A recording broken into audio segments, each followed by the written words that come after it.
ডিম বিরিয়ানি বা আন্ডা বিরিয়ানি খুবই একটা লোভনীয় খাবার, যেটা রাস্তাঘাটে খুবই পাওয়া যায়। শুধু আমাদের কলকাতা সাইডে বলে নয়, বাইরের স্টেটে ঘুরতে গেলেও আন্ডা বিরিয়ানিটা খুবই একটা জনপ্রিয় খাবার।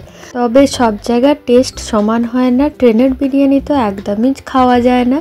যাই হোক, খুব সুন্দরভাবে ঘরোয়াভাবে কিভাবে খুব সহজেই বাড়িতে বানিয়ে নিতে পারবেন সেই রেসিপিটাই আজকে শেয়ার করব।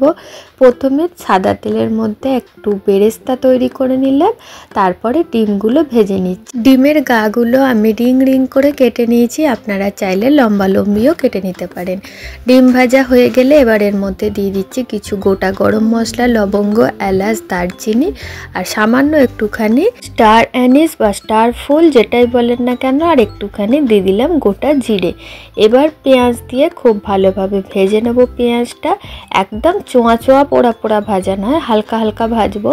তারপরে দিয়ে দিচ্ছি আদা রসুন বাটা 2 চামচ দিয়েছি, যেহেতু বিরিয়ানি করছি একটু আদা রসুন বাটাটা বেশি দিয়েছি।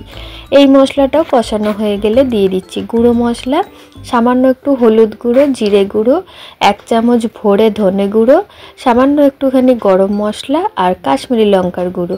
সঙ্গে দিয়ে দিচ্ছি 1 চামচ ঘি। এই ঘিটা একদম ফার্স্টে বেরেস্তা ভাজার সময়তেও দিতে পারেন, তাহলে আর এই সময় দেওয়ার দরকার নেই। এই মশলাটা সামান্য একটু জল দিয়ে খুব ভালোভাবে কষিয়ে নেব।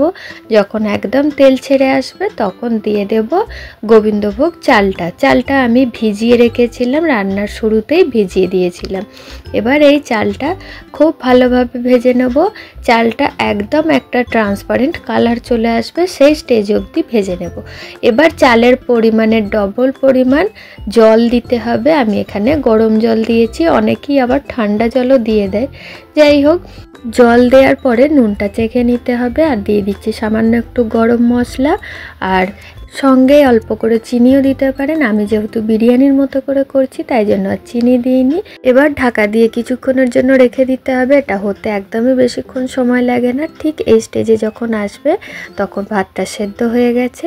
এবারে দিয়ে দিচ্ছি বেরেস্তা, ধনেপাতা কুচোনো। আর এটা গ্যাসের মধ্যে রাখবো না, যে জল জল ভাবটা আছে ওটা সমেতই নামিয়ে রেখে দেব। ঠান্ডা হয়ে গেলে একবার ছাড়িয়ে দিতে হবে। এই রান্নার সমস্ত ডিটেলস আমি একটা বড় ভিডিওতে শেয়ার করেছি, সেই ভিডিওর লিঙ্ক আমি রিলেট ভিডিওতে দিয়ে দেব। জাস্ট 1 ক্লিকেই পৌঁছে যাবেন সেই ভিডিওতে, একবার গিয়ে দেখে আসবেন।